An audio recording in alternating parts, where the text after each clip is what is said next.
ladies and gentlemen, welcome your faces to another Little Nightmares video. And in today's video, as you can more than likely tell from the title, we're going to be talking about the possibility of seeing the Ferryman in the next Little Nightmares game or DLC.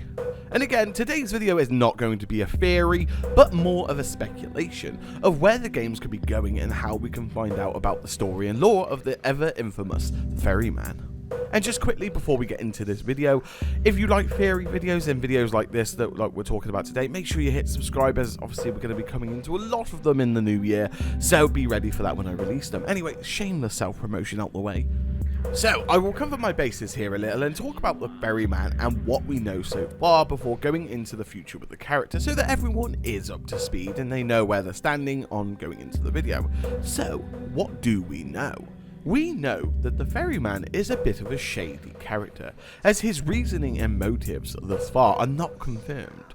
We know that he delivers the children to the moor from all over the area where the games currently take place, which we don't specifically know, but we can only theorise about whether or not the Ferryman works for the moor and the lady, or if he just kidnaps these children for payments just to get by, like as you would in the Little Nightmares universe, or if it's a hobby of his. You know, we don't know as of yet.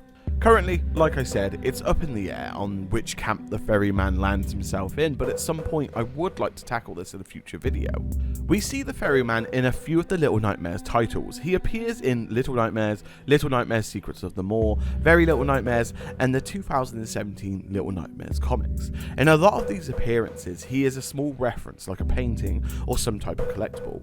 The fact that he keeps appearing in the Little Nightmares universe tells us that he indeed plays a very important role. Moving on to the appearance of the Ferryman, he appears to wear a rather large grey trench coat, and he completes his outfit with a lovely hat with a red stripe, or so it appears in the comics. It appears that the Ferryman has a sagged yellow skin, and somewhat shares a similar appearance in that respect to the Wax Bowman. Very interesting how only those two share an appearance. Maybe it could be hinting at a little bit more.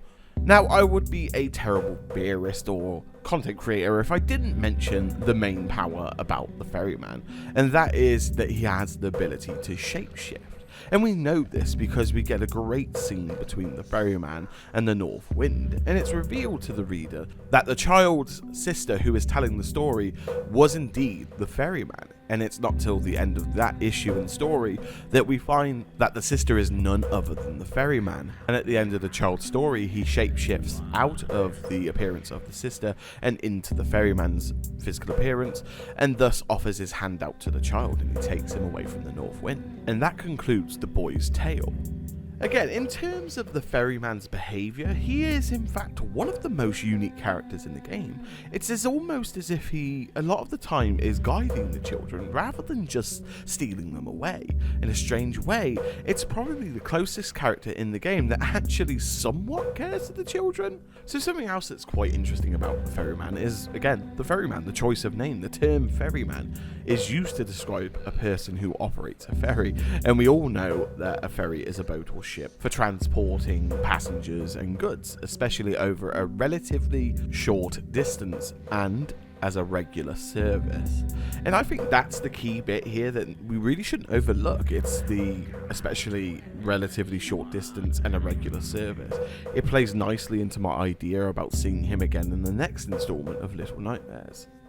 So with that being said, we can assume that the Ferryman doesn't operate too far from the moor, but again, who knows when the moor's appearing? Maybe the Ferryman does know, and this is where they have that connection between, obviously, he's a service, or he's doing this as a favour to the lady, or doing it for the moor.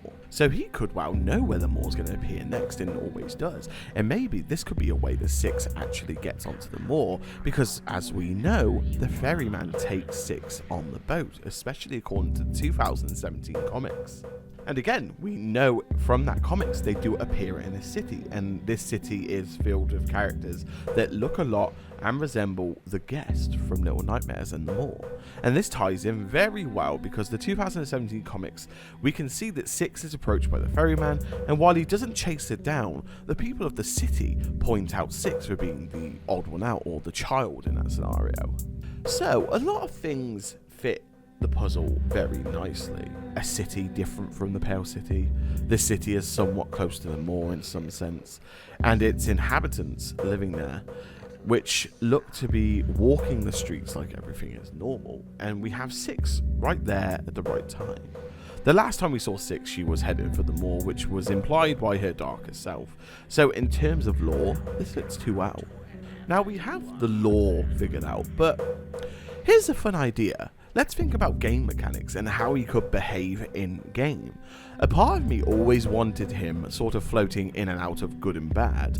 I wanted him to sort of be leading Six or a child in the path to safety so he could offer his hand, to which then begin their journey to the moor.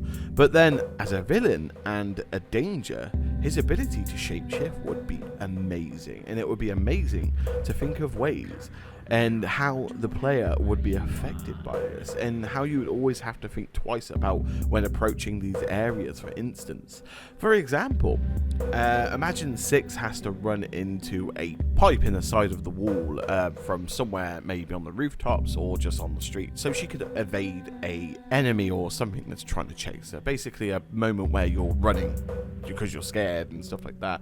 But imagine Six comes to the end of this pipe, and before jumping down you have to look out a bit, and all you see is like an abandoned building or something, or an abandoned room filled with debris, leaflets from about the moor, and you know, just clutter everywhere.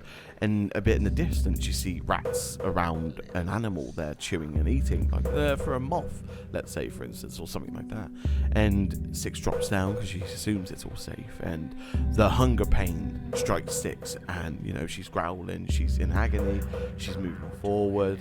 She gets to this group of rats and they scurry away, and you think, oh great, she can satisfy her hunger with whatever they were eating. But one rat remains, and the closer Six gets, you don't have no idea at this point, you see, and the closer Six gets, pow, it changes into the Ferryman. He shapeshifts, he does all that like weird effect, VFX and all that stuff, and next thing you know, Six now has to do a choice where she can either run or fight, but at the same time she's got to satisfy this hunger power, and maybe this could end up leading into a way how she uses Dark Six to her advantage. Maybe she uses Dark Six to fight the Ferryman instead.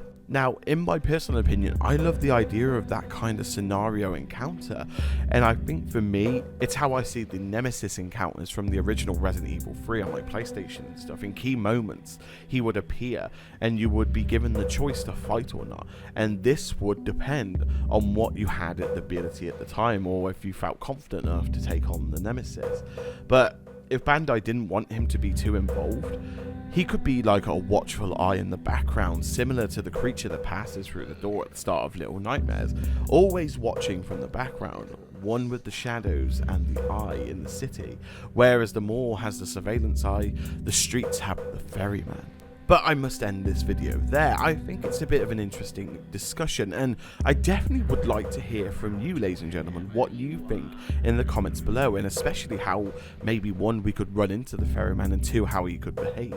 But anyway, ladies and gentlemen, thank you ever so much for watching this video. Let me know what you think in the comments, and make sure you hit subscribe if you like what I'm doing, if you like lore videos and topical videos. Again, make sure you hit subscribe, support the channel. It's going to go a real long way, and it really helps me out. But again, if you enjoyed this video, make sure to hit a like, drop a comment, subscribe as usual. And with all that being said and done, ladies and gentlemen, I wish you the best morning, day or night, wherever you are in this world, and stay safe, and I'll see you all in the next very video. Bye.